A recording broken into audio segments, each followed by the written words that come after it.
अस्सलामुअलैकुम। अशफाक अहमद साहब की किताब ज़ाविया की जिल्द दोम से जो आज हम चैप्टर सुनेंगे उसका नाम है चिलास की मोहब्बतें।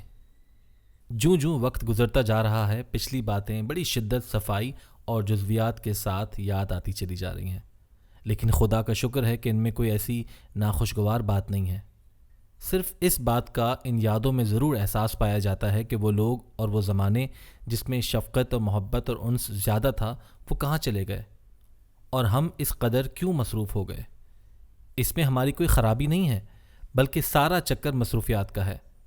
और हमारी मसरूफ़ियात का आलम ऐसा है कि हम उन शफ़क़तों से कट गए जो मोहब्बतें खुदा ने हमें अता की थीं। मैं देखता हूँ कि शफ़ीक क़ुलूब जो हैं उन्होंने किताब से पढ़कर शफ़क़त हासिल नहीं की थी या किसी से सीख कर मोहब्बत का इल्म नहीं पाया था, बल्कि अल्लाह ने वो दिल ही ऐसे पैदा किए थे कि उनके अंदर मोहब्बत और शफ़क़त भरी हुई थी, और वो जो भी काम करते थे उनमें लोगों के लिए बेशुमार आसानियाँ होती थीं। बहुत देर की बात है, हमारी एक सोसाइटी थी जो काफ़ी देर तक चलती रही। उसका नाम छड़ियार था। उसमें हम 7 मेंबर थे। पहले में शामिल अफराद सिर्फ रेडियो से मुतालिक थे, फिर टेलीविज़न से भी आकर शामिल हो गए। उस सोसाइटी के चेयरमैन मुमताज़ मुफ्ती थे, जबकि हमारे लीडर उमर बकरी थे। उस छोटी सी अंजुमन का नाम हमने छड़ियार ये सोच कर रखा कि दफ़ा करो दुनिया के झगड़े, छड़ियार उनको और उठ खड़ा हो, निकल पड़, क्योंकि ये तो साथ ही चिमटे रहेंगे। चुनाचे एक तारीख मुकर्रर कर दी जाती थी और उसमें छड़ियार का लीडर ऐलान कर देता था कि छड़ियार ने 13 तारीख को उठ यार में तब्दील हो जाना है। उस मुकर्रर करदा तारीख को हम अपने स्लीपिंग बैग और अपने साथ मक्खन, सेब और डबल रोटी वगैरह लेकर निकल पड़ते थे, और हमारी मंजिल नॉर्दर्न एरियाज़ यानी शुमाली इलाका जात होता था। वो दुनिया का खूबसूरत तरीन इलाका है। ये बात मैं इसलिए नहीं कहता कि मैं पाकिस्तानी हूँ, बल्कि इससे ज़्यादा खूबसूरत इलाके मैंने अमेरिका और इंग्लिस्तान में भी नहीं देखे।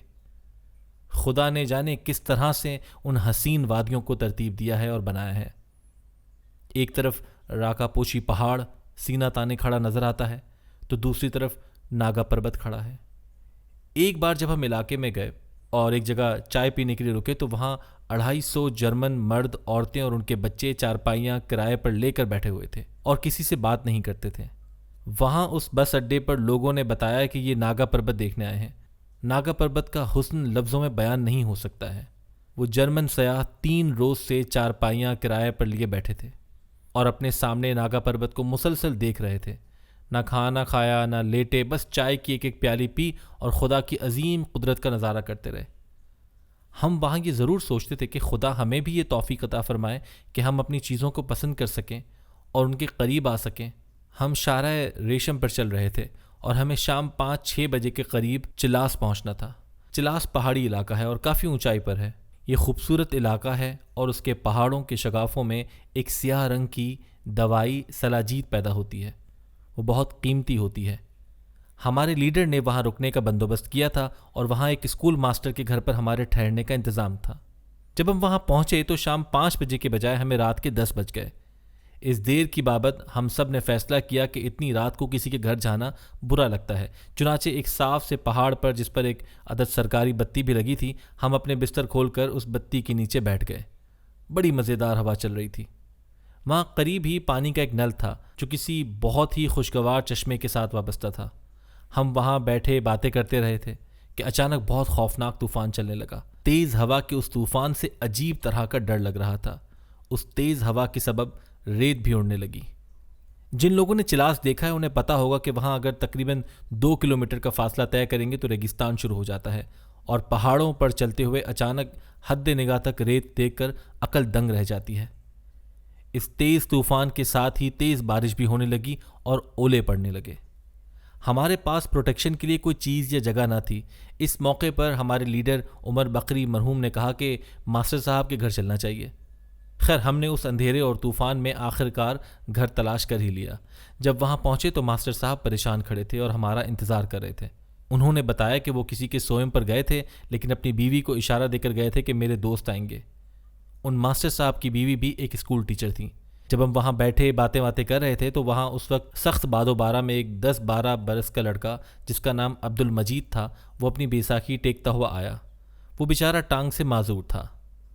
उसने दरवाज़ा खटखटाया तो उस्तानी साहिबा ने दरवाज़ा खोला और उसने कहा कि मेरे अब्बा जी ने कहा है कि मास्टर साहब आज करीब के गांव में गए हुए हैं और तू आपा जी की खबर लेकर आ कि वो ठीक ठाक हैं कि नहीं, उन्हें कोई मसला तो नहीं है।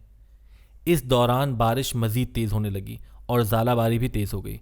वो लड़का डर गया और कहने लगा कि आपा जी आपको डर लगता है, तो मैं दरमियान में हमाकत या अपने इल्म का इजहार करने के लिए बोल पड़ा कि इसमें डरने वाली क्या बात है, ये तो मौसम है। लेकिन आपा जी कहने लगी कि हाँ मुझे डर लगता है और बिल्कुल ऐसे ही डरती हूँ जैसे तुम डरते हो, लेकिन जब मर्द घर में हों तो फिर मुझे डर नहीं लगता। उस ज़माने में शायद तहरीक निस्वां नहीं चली थी और मर्द औरतों में काफ़ी अच्छे ताल्लुकात थे। मुझे भी उनकी बात सुनकर शर्मिंदगी का एहसास हुआ कि या अल्लाह मैंने ये क्या बात कर दी।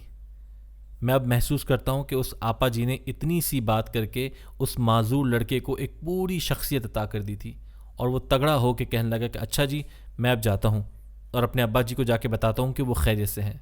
ख़वातीनो हज़रात, जी चाहता है कि काश मेरा भी दिल एक दिन या एक हफ़्ते के लिए वैसा हो जाए जैसे आपा जी का था, लेकिन हुआ नहीं। मैं ज़ोर लगाकर ज़बरदस्ती शराफत इख्तियार कर सकता हूँ, लेकिन पैदाइशी और जबरी शराफत मेरे पास नहीं है।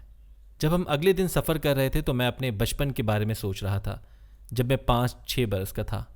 उस वक्त मेरी माँ ने अपनी सहेलियों की दावत की थी। यह गालिबन सन 1930 की बात है। मेरी माँ ने अपनी सहेलियों के लिए मुरादाबाद के बर्तनों में खाना लगाया, फूल वगैरह भी लगाए। जब मैंने अपनी माँ का इतना एहतमाम देखा तो मैंने सोचा कि मुझे भी इसमें हिस्सा बटाना चाहिए। मेरे पास एक तोता था, जिस तरह का सड़कों पर नजूमियों ने कार्ड निकालने के लिए रखा होता है। उसका रंग असली तोते का था, लेकिन वो गत्ते का बना हुआ था और उसके अंदर लकड़ी का बुरादा भरा हुआ था। वो तोता 2 आने का मिलता था और उसके साथ रबड़ का धागा बंधा हुआ होता था।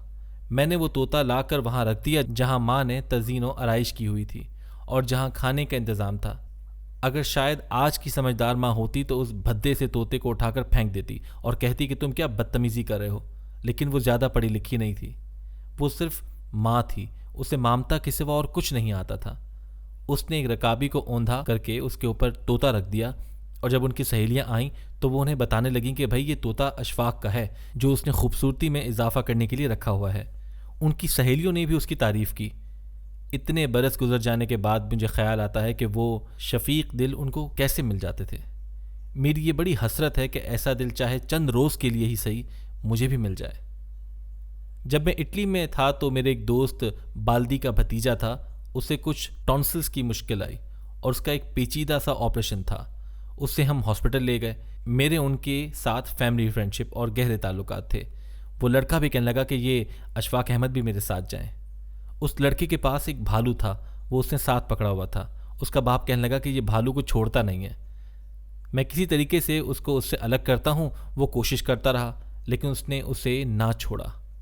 ख़वातीनो हज़रात, उस लड़के का भालू काना था, एक आंख का बटन कहीं गिर गया होगा। जब उसको ऑपरेशन के लिए ऑपरेशन टेबल पर लिटाया गया तो नर्स ने उससे कहा कि ये भालू मुझे दे दो, लेकिन उसने देने से इनकार कर दिया। अब एनेस्थीसिया लगाने वाला भी परेशान था, जिसने उसे बेहोशी की दवा देनी थी और उसके बाद सर्जन ने आना था। हम सब परेशान खड़े थे कि सर्जन आ गया। उसने देखते ही सूरत हाल को भांप लिया और कहा कि अच्छा, इतना खूबसूरत भालू भी है। नर्स ने कहा कि सर ये इस भालू को छोड़ नहीं रहा है। तो सर्जन ने कहा कि नहीं नहीं, ये उसके साथ ही रहेगा, अभी तो उस भालू की आंख का ऑपरेशन भी होना है। ये सुनकर उस लड़के का दिल खुशी से मामूर हो गया। जब उस लड़के का ऑपरेशन जारी था तो एक शख्स की ड्यूटी लगाए कि इस भालू की जो एक आंख नहीं है उसे भी बाजार से लगवाया जाए। ये मामूली बातें होती हैं, लेकिन उनके असरात देर पा और मुस्तकिम और गहरे होते हैं। एक तरफ उस बच्चे का ऑपरेशन होता रहा तो दूसरी तरफ उसके महबूब भालू की आंख डलवाई गई और बच्चे के होश में आने से पहले उसे वहीं रख दिया गया जहाँ से उठवाया था और उस नई आंख पर एक खूबसूरत पट्टी भी बांध दी गई। वो इस खूबसूरती से बांधी गई थी कि मैंने अपनी ज़िंदगी में किसी लिविंग इंसान को बंधी हुई ये नहीं देखी। जब वो बच्चा होश में आया तो उस पट्टी को देखकर कहने लगा कि इस भालू को क्या किया है, इसे पट्टी क्यों बंधी है। वो स्टाफ कहने लगा कि उसकी आंख का ऑपरेशन किया है जो कामयाब हुआ है, इस पट्टी को 2 दिन नहीं खोलना। वो खुश खुश भालू को लेकर चला गया। उस सर्जन का नक्शा मेरी आंखों के सामने आज भी है। उसका लंबा सा कद था और उसके अंदर शफकत और मोहब्बत और प्यार ऐसा भरा हुआ था जो कहीं से नहीं मिलता है। मुझे इस तनाजुर में और भी बातें याद आ रही हैं। मॉडल टाउन लाहौर में एक बड़ा गोल चक्कर है। वहाँ एक बुढ़ा बाबा एक नीम के पेड़ के नीचे ठेला लगाता है। उसके साथ उसका एक बेटा होता है जो उसकी मदद करता है। मेरी छोटी आपा एक रोज़ मुझे कहने लगी कि मैं ज़रा इस ठेले से सब्ज़ी ले लूँ।